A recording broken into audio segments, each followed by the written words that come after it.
Voilà, donc je suis content de présenter ce nouveau livre de ma part, qui est le deuxième volume après Le Sacrement de l'Homme, publié également aux éditions du Cerf il y a 2 ans maintenant, et ce volume qui s'appelle donc L'Offrande du Fils est le deuxième volume de ce qui est en fait l'œuvre de ma vie finalement, c'est-à-dire un témoignage, pas une réflexion seulement, mais un témoignage de foi concernant le Christ et concernant surtout la place de la personne humaine dans le mystère du Christ.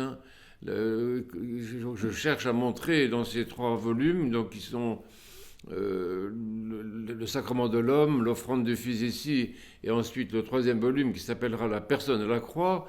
Je cherche à montrer comment, au fond, l'être humain, à travers les épreuves, se réalise, au lieu d'être détruit par l'épreuve, au lieu d'être détruit par la souffrance, eh bien, il se réalise. Et pourquoi il se réalise? Il se réalise parce qu'il met sa foi dans le Christ et que lui-même, le Christ, a donné comment dire, pas seulement, oui, il a donné l'exemple, il a ouvert la voie, si on peut dire, à cette réalisation de soi à travers l'épreuve. C'est un thème biblique, évidemment, c'est pas un thème comment dire, qui surgit uniquement dans le Nouveau Testament, mais cette idée biblique et évangélique et chrétienne, profondément christologique, en fait, que l'être humain s'accomplit en fait dans la souffrance s'il choisit de vivre par la foi. Alors ce travail je dis, qui est vraiment l'œuvre de ma vie, parce que j'ai mis le meilleur de moi-même, j'ai beaucoup travaillé à ça, et donc ces 3 volumes, ça sera ce que je vais laisser à l'humanité, si elle veut bien, s'intéresser au Christ. Et dans ce 2e volume, donc l'offrande du Fils, j'ai développé particulièrement justement le mystère du Christ qui, comme on dit dans la liturgie, qui s'offre et est offert, qui reçoit et qui est distribué, qui est en fait le mystère central de l'histoire humaine depuis l'incarnation.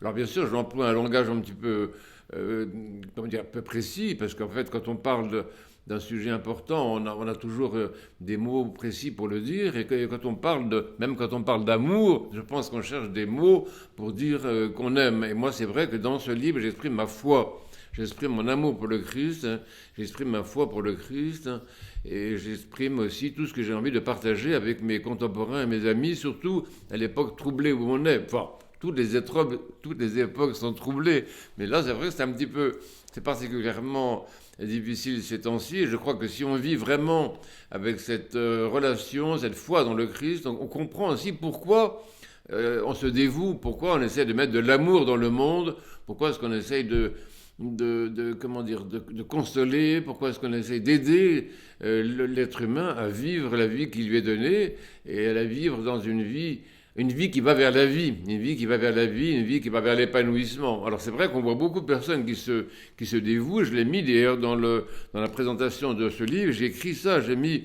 d'innombrables personnes se dévouent à ceux qui souffrent. C'est ce que font nos contemporains, qu'ils connaissent Dieu ou qu'ils ne le connaissent pas encore. Et je crois qu'en fait, que partout il y a quelqu'un qui se dévoue à autrui, dans le cadre de l'épreuve, je vois ce qui se passe actuellement sur la terre, par exemple, bien sûr, partout il y a quelqu'un qui se dévoue avec amour, c'est en fait le mystère du Christ lui-même qui se réalise. Parce qu'en fait, le Christ, c'est Dieu qui s'est fait homme et qui est devenu le sujet de toute souffrance humaine. Chaque fois qu'un homme souffre, qu'une femme souffre, qu'un enfant souffre, c'est le Christ aussi qui souffre dans cette personne qui est le sujet. Alors bien sûr, en langage théologique, on dit l'hypostase, mais c'est un mot très intéressant, le mot hypostase, ça veut dire sujet. Dieu s'est fait le sujet de la condition humaine, il s'est fait le sujet des joies humaines, bien entendu, et il s'est fait sujet aussi de la souffrance humaine. Donc ça, c'est très important, parce que ça veut dire que la souffrance n'est pas absurde.